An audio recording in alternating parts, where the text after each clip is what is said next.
Well, as I stated previously, that we have really three different views of the issue of marriage, divorce, and remarriage. You have the Old Testament view, where men were allowed to divorce their wives, but if they did, they had to give them their dowry back. They had to return to them any of the properties that they brought into the marriage, and that was a heavy decision for a lot of people to make. But secondly, it just basically said that she could, after she is divorced, she can take her goods and her money and her prosperity, and she can go and be remarried to somebody hopefully that would be kinder to her. Then there was Jesus' interpretation, where he said that that's not God's best for you.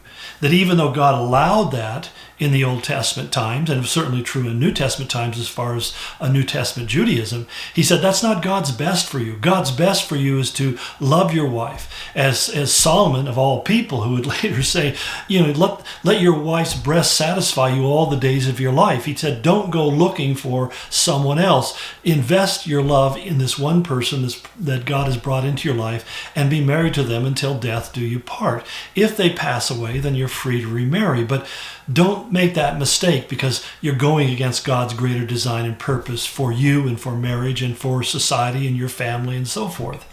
But now Paul is speaking in his letter to the Corinthians to a different cultural setting. He's talking about a Gentile culture where, sexual immorality is rampant, and divorce was not necessarily necessary because there were so few restrictions on marriage relationships.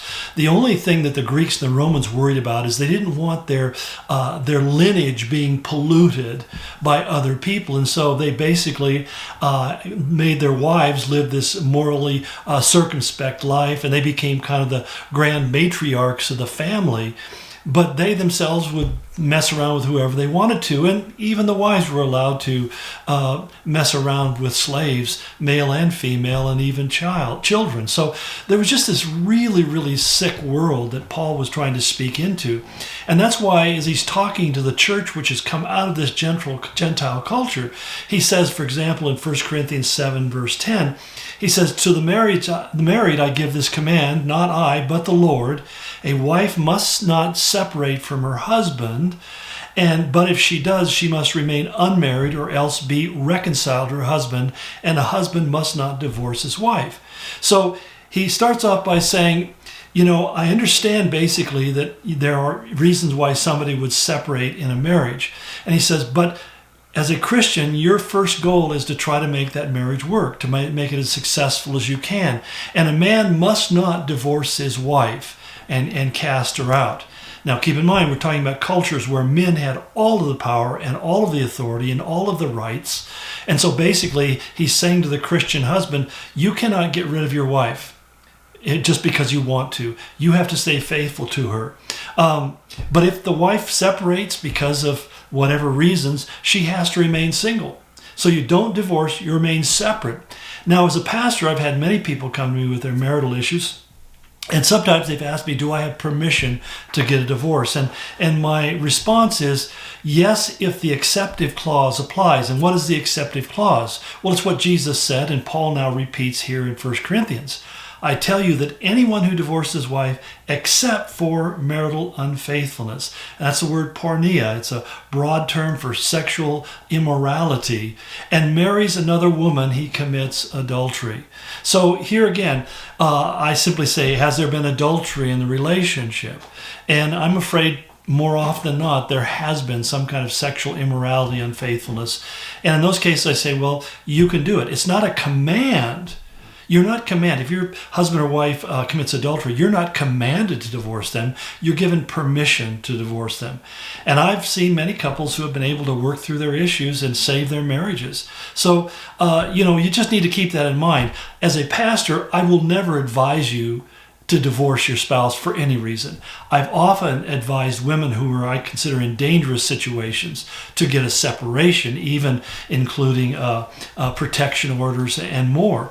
But the point is that divorce is such an extreme measure in our life, or at least we should see it as that. It's something that we try to avoid unless, of course, we can't. Now, I know not many people, and I understand and I support them.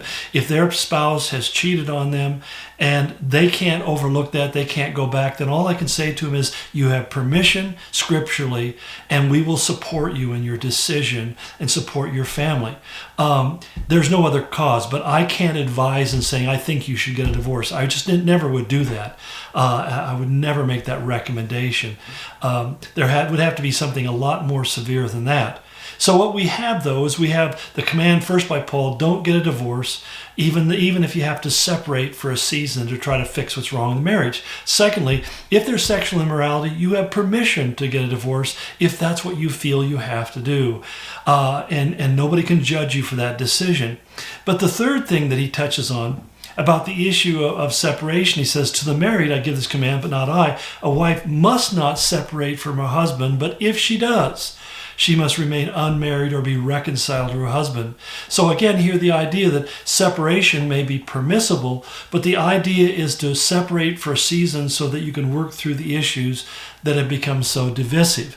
And I have found, unfortunately, cases where there are just such situations that it's basically, how do I say, the issues within each of those individuals, or one of the two, are so severe and so deeply rooted that it's important that they work through those things on their own with Jesus. And so we often encourage them to get into a counseling and reconciliation situation, but oftentimes they start by counseling individually. Because it's not only the question of why would one spouse treat the other one the way they do, but there's also the question is, what is it about you that allows that? As I said to one young woman who her husband threw her out and divorced her, I just simply asked the question, what is it that attracted you to this person in the first place? The guy was clearly a narcissistic sociopath. I mean, I could see that was clearly his behavior pattern. Why were you drawn to that? What attracted you to that? And it speaks to something really unhealthy in the person that they would marry that person in the first place. And sometimes both parties have to begin to untangle that knot to figure out, why is it that I put myself in that kind of relationship in the first place? What is it that I feel inside of me that moves me in that direction? And that's an important question that we have to ask. Well, there's one more dynamic here, and that's the issue of desertion. And there are some who feel that desertion is not justifiable reason for divorce. I personally think it is. And I base it really upon what Paul is saying in 1 Corinthians 7:12. He says, to the rest I say this, I, not the Lord, if a brother has a wife who is not a believer and she is willing to live with him, he must not divorce her. And if a woman has a husband who is not a believer and he is willing to live with her, she must not divorce him. Now, I would just add, and this is my opinion, but I would add this caveat, that if he or she is willing to live with him in peace and in faithfulness, then you shouldn't divorce them. If they're violent, if they're unfaithful, again, you have the right to divorce them. But basically, I've known many non-Christians who aren't saved, but they love their wives, their husbands, they want to stay with them. And he says, basically, you should stay with him if that's the way that they want to do it. Now, one of the reasons why I think it's important to understand, it says in 1 Timothy 5:8, that if anyone does not provide for his relatives or his family, more especially, and especially his immediate family, he has denied the faith and is worse than an unbeliever. So when there's a man who says he's a Christian and yet he doesn't take care of his family, he doesn't feed them, he doesn't protect and provide for them, and basically lives a very self-absorbed life, and they suffer as a result, I think that you have grounds certainly to separate, if not eventually to divorce them. But there's also one last category that I'm open to, and that's the issue of neglect, abuse, and as I said, the failure to provide and protect. Paul makes this statement at the end of his exhortation. He says, God has called us to live in peace. And the word peace that's used there is the idea that he's called us to live in a modicum of tranquility. That if a home becomes one that's racked by chaos, especially if there's physical abuse, there's mental abuse, there's verbal abuse, these things are not only criminal in their behavior, but they should be prosecuted to the full extent of the law. Now, I know people understand. I've had women who've come in my office who every blood vessel in their eyes and on their face has been broken because their husband tried to strangle them and kill them. And then somebody would say to him, well, you can't divorce him. If a husband is wanting to murder his wife or physically abuse and harm his wife, I think that he has gone outside the boundaries of what it means to be a husband. And I think divorce is not only smart, but I would really encourage them to at very least separate from this person in a very legal and firm way. I mean, having legal protections.